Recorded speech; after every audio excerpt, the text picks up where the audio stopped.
এই মুহূর্তে আমরা নতুন আপডেট নিয়ে আপনাদের সামনে চলে আসছি, হাজির হয়েছে বন্ধুরা। আজকে কিন্তু এই মুহূর্তে সবথেকে বড় খবর যেটা, সেটা হচ্ছে তোমার সিভিক ভলেন্টিয়ার্স এবং আশা কর্মীদের জন্য কিন্তু তারা যে অপেক্ষায় ছিল যে রাজ্য বাজেটে তাদের জন্য বেশ কিছু ঘোষণা করবে, কিন্তু রাজ্যের মাননীয় মুখ্যমন্ত্রী মমতা বন্দ্যোপাধ্যায় 4% দিয়ে ছাড়া বাকি কোনো অস্থায়ী কর্মচারীদের জন্য কিন্তু কোনো ধরনের ঘোষণা করেনি রাজ্যের অর্থমন্ত্রী। রাজ্য বাজেটে কিন্তু একটা বড় স্বপ্ন ছিল, কিন্তু সেই আশায় কিন্তু জল ঢেলে দিয়েছিল রাজ্য সরকার। কিন্তু দেরিতে হলেও যে এই মুহূর্তে সবথেকে বড় যে খবর আমরা পাচ্ছি যে অবশ্যই আগামী 2026 সালে ভোটের আগে কিন্তু একটা নতুন বিজ্ঞপ্তি বেরোনোর সম্ভাবনা রয়েছে। রাজ্যের মুখ্যমন্ত্রী মাননীয় মমতা বন্দ্যোপাধ্যায় তিনি মুখ্য সচিবকে নির্দেশ দিয়েছেন যে সিভিক ভলেন্টিয়ার্সদের বেতন বৃদ্ধির ব্যাপারে, এবং তার সাথে সাথে কিন্তু মুখ্য সচিব এটি গুরুত্বপূর্ণ ক্যাবিনেট স্তরে মুখ্যমন্ত্রীর সঙ্গে আলোচনা অলরেডি হয়ে গেছে।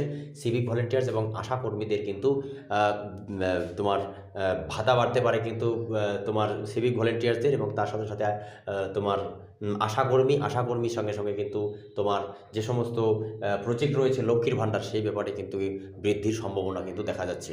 আজকে কিন্তু সবথেকে বড় খবর যে মুখ্যমন্ত্রী মমতা বন্দ্যোপাধ্যায় কিন্তু রাজ্য বাজেটে সিভিক ভলেন্টিয়ার্স আশাকর্মীদের জন্য কোনো কিছুই ঘোষণা করেনি, কিন্তু দেরিতে হলেও 2026 সালের বিধানসভা ভোটের আগে কিন্তু হলেও সিভিক ভলেন্টিয়ার্স এবং আশাকর্মীদের জন্য আগামীতে ভাতা বৃদ্ধি হতে চলেছে।